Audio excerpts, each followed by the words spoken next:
इराणने जगाची चिंता वाढवणारा निर्णय घेतलेला आहे। इराणच्या रिव्होल्यूशनरी गार्ड्सने स्ट्रेट ऑफ हॉर्मुझ हा जलमार्ग पूर्णपणे बंद करण्याची घोषणा केली आहे। या मार्गावरून जाणाऱ्या जहाजाला पेटवून देण्याची धमकी इराणने दिली आहे। याचा मोठा फटका तेल वाहतुकीला बसणार आहे।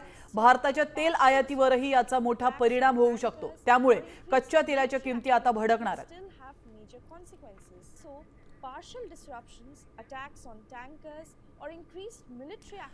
आपण पाहतोय हॉर्मुझचं महत्त्व काय आहे तर जगातील एकूण सागरी तेल व्यापारापैकी 20 ते 30% व्यापार हॉर्मुझच्या या सामुद्रधुनीतून केला जातो।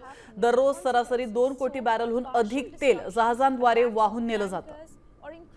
Saudi Arabia, Iran, UAE, Kuwait आणि इराक सारख्या मोठ्या तेल उत्पादक देशांचा निर्यात मार्ग हाच आहे। कतार या जगातील सर्वात मोठ्या LNG निर्यातदार देशाचा संपूर्ण गॅस पुरवठा याच मार्गावर अवलंबून आहे। मार्ग बंद झाल्यास जागतिक स्तरावर ऊर्जेचा तुटवडा निर्माण होऊन मोठी आर्थिक मंदीची देखील शक्यता व्यक्त करण्यात येते।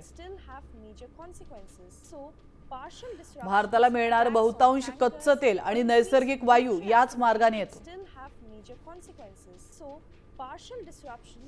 युद्धजन्य परिस्थिती निर्माण झाल्यास भारतामध्ये पेट्रोल डिझेलचे दर वाढण्यासोबतच पुरवठा विस्कळीत होण्याची शक्यता आहे आणि त्यामुळेच भारत या भागामध्ये शांतता राखण्यासाठी ऑपरेशन संकल्प सारख्या मोहिमा राबवतो।